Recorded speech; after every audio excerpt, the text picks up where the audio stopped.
Jisu milongka nong rimbas kem jonga om dan kiwe na lo jong di ha pertei babaya rom dan kumami ban yandu jor bat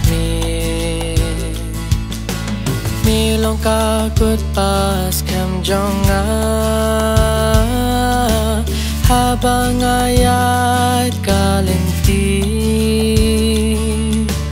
laha eryong bajur kibe hang tamikner lakikti Jisu milongka nong rim ka jingim Kristan hang ni hasla ka pertei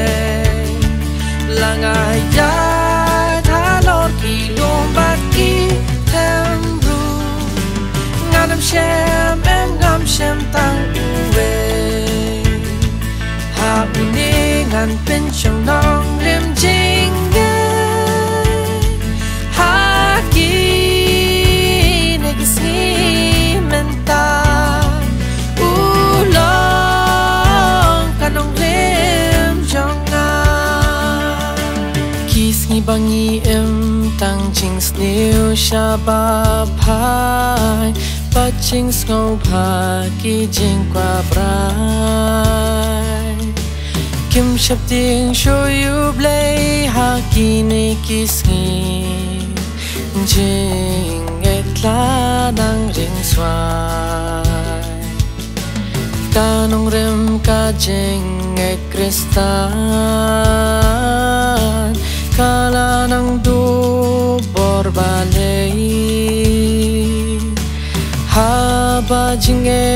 kiwan mentar ngiwara sha eyublei Jisu milongka nong rim ka jingim Kristan hang ni hasla ka pertei langayat halor ki lombat ki tembru ngadam shem em ngam shem tang uwe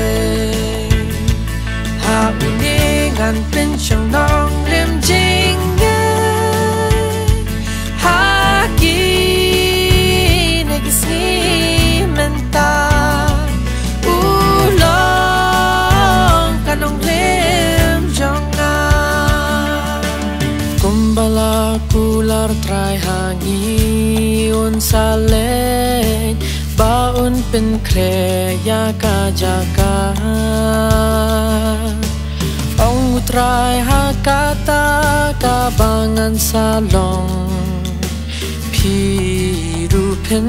long hangta lembat kiriu kut ken yarwai Yaro yaro yausil ki ban lai tem de ki babal skem gu Jisu kanong rem Jisu milongka nong rem ka jingem Kristan hang ni hasla ka pertei langayat